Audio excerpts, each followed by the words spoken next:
Hey friends, welcome back to the Gubba Homestead. I'm Gubba, your food storage extraordinaire and your local prepper. We are gonna dive into prepping and I'm gonna share with you how I got these prescription medications for my prepping supply without having to go into a doctor's office. I get a lot of questions on this whenever I post online, so I thought I would share in a video as part of my prepping. As you can see behind me, I have an extensive food storage. I could talk about food storage all day. I have a course dedicated to food storage that will teach you how to build a proper and organized food storage that you can rotate through for you and your family. A lot of people think that food storage is just for a later date. This food behind me, I am constantly rotating through and using in different recipes. If I need some canned beans, I will grab some for a chili. I actually have some cranberry juice that I drink through until next season. So you have this active thing of a food storage. Why do you need a food storage? If you are in 2024, everybody's here, okay? And you still haven't begun to question the system. I don't know what to say to you. I really don't. It was only 4 years ago when there was empty grocery stores. And you might be saying, well, the grocery stores weren't empty in my area. That doesn't mean they can't go empty. Okay, I experienced the empty grocery stores. Even though I had a food storage, I had stocked up on toilet paper. I've talked about this a lot online, but I still went, to see what was going on.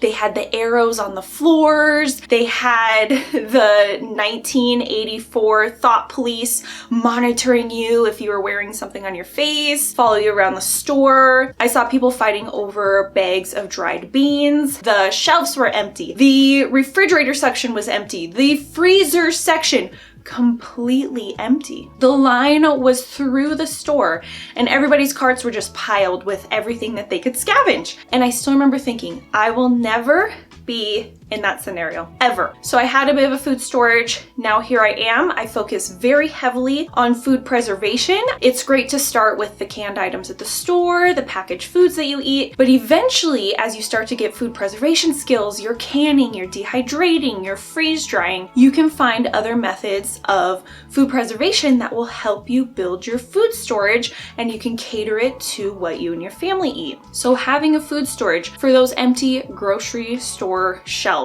And you may be thinking, that's never gonna happen. I live in so-and-so. I live wherever. War happens. I'm pretty sure it's happening all around the world right now. I don't really keep up with the news. I see glimpses of it, but just because it's in another country doesn't mean it can't happen to you. Venezuela is a good example. People talking about how they had to wait in mile-long lines.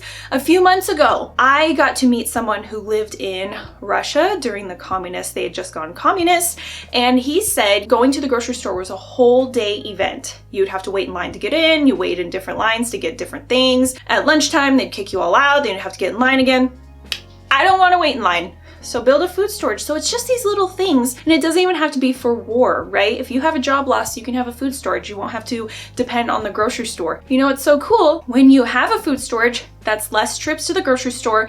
You're saving yourself time, you're saving yourself money because you prepared ahead, you have those recipes you like to make, and you can just have a variety of ingredients so then you can make new recipes. I couldn't even tell you the last time I was at the grocery store. I really am dependent on my own pantry. That being said, all of that, I hope it gets you thinking on why you need a food storage. But food storage is only a part of prepping, okay? So you have things to eat, but say the power goes out. How do you have light? How do you have heat? How do you have communication, right? So your food storage is an aspect of prepping, but you need to be thinking about these other scenarios. In considering those scenarios, I want you to think back to a recent event that just happened here, which was social media going down. So social media went down, the banks were having problems, the markets were having problems. That can stifle communication. So just think, internet goes down, you have some loved ones somewhere, communication problems, if the cell phones go down, what are you going to do for communication? Does your family have a plan? Say everybody's off at work or school. Do you guys have a plan of a place to meet up?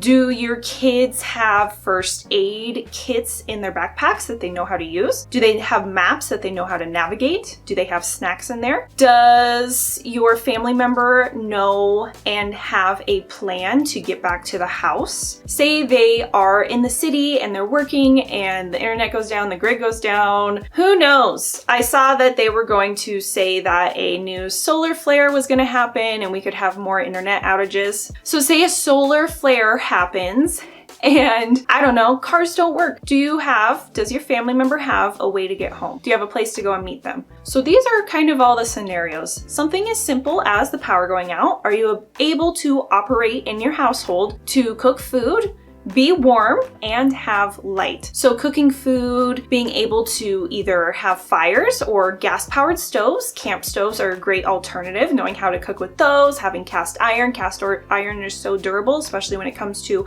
camping and cookware. Being able to stay warm. I have a wood stove. Maybe you have a fireplace. If you don't have those options, having blankets and layers in your clothes. Having lights, so candles, lanterns. I absolutely love headlamps. So keep in mind you will need a supply of batteries or solar chargers. I just want to get you thinking. There are all of these scenarios when it comes into prepping. Most importantly is just having your home base where you can operate. Power goes down, you have food, you have your light, you have your warmth, and you have the ability to cook or eat your food. Or maybe you can up meals, so then all you do is pop the lid and you eat what is inside, no preparation necessary. Same thing with freeze-dried food. You can just add water and you can eat that food. I feel, especially as we see the internet having problems, banks having problems, talks of solar flares taking down systems, things like these are going to become more common. And if the grid completely goes out,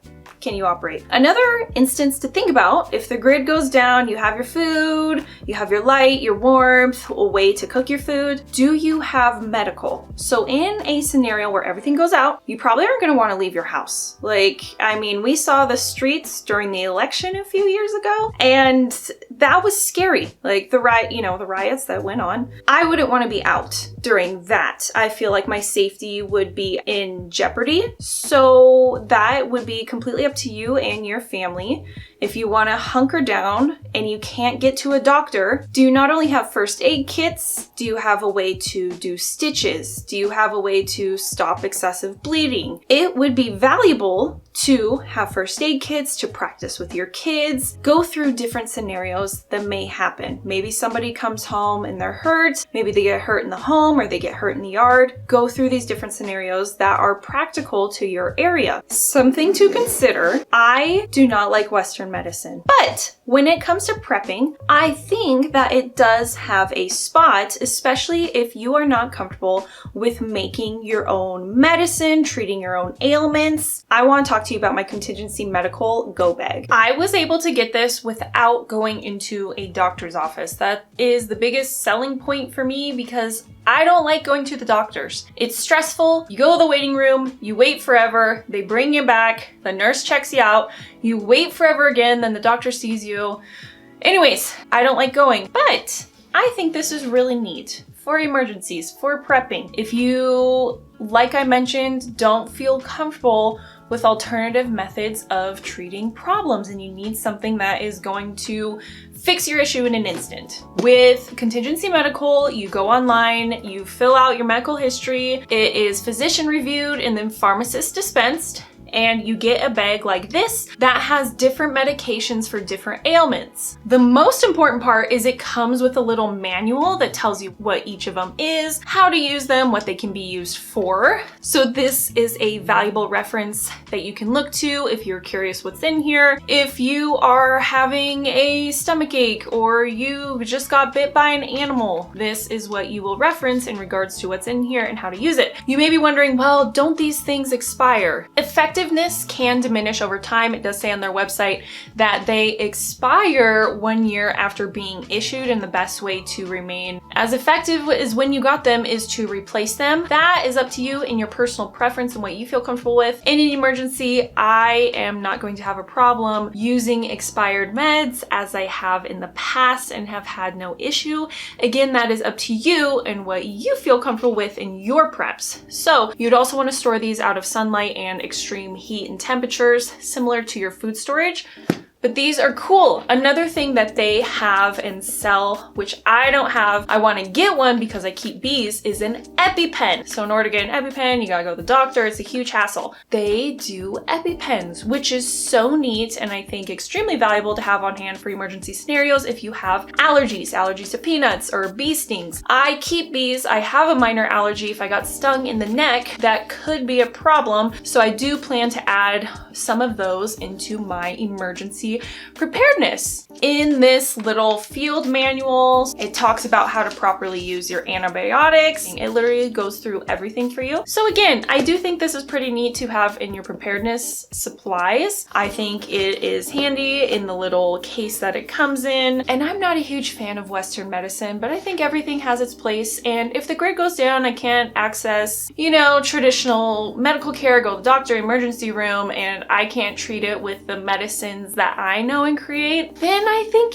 there's some backups, and this is really cool. My goal is to get you thinking about preparedness, food storage, different scenarios. We kind of just go day to day, right? We go to the gas station, things are normal. We go to the grocery store, we get what we need each day. We go get coffees, we do our normal day-to-day things. And those are not always a given. 4 years ago, we saw when it was not always a given. We were ordered to stay home, absolute weirdness. All the small mom and pop shops had to close down while Walmart and Costco could stay open, and all the shelves were empty. So just consider that. Consider if and when the grid goes down or there's a blast and your car doesn't work, who knows? I don't think it's really out of line to consider these different scenarios, considering where we are at here in 2024 with the World Economic Forum and all of the weirdness going on. So it is great and a good idea to be well-rounded in what you do in your preparedness. So I hope this answered your questions, got you thinking and really ruminating over how prepared you are, what you need, and how you can get started today. This is not meant to scare or to fearmonger. We saw it 4 years ago. Different countries, every time they go through a collapse and a reset, people have to go wait in lines. People are taken from their home. A lot of things. You can go look into that yourself. If you're interested in Contingency Medical, I will have the links and everything down below so you can go check it out yourself. I do think it's really cool, especially the EpiPens. So don't do anything a gubba wouldn't do. I will see you guys next time.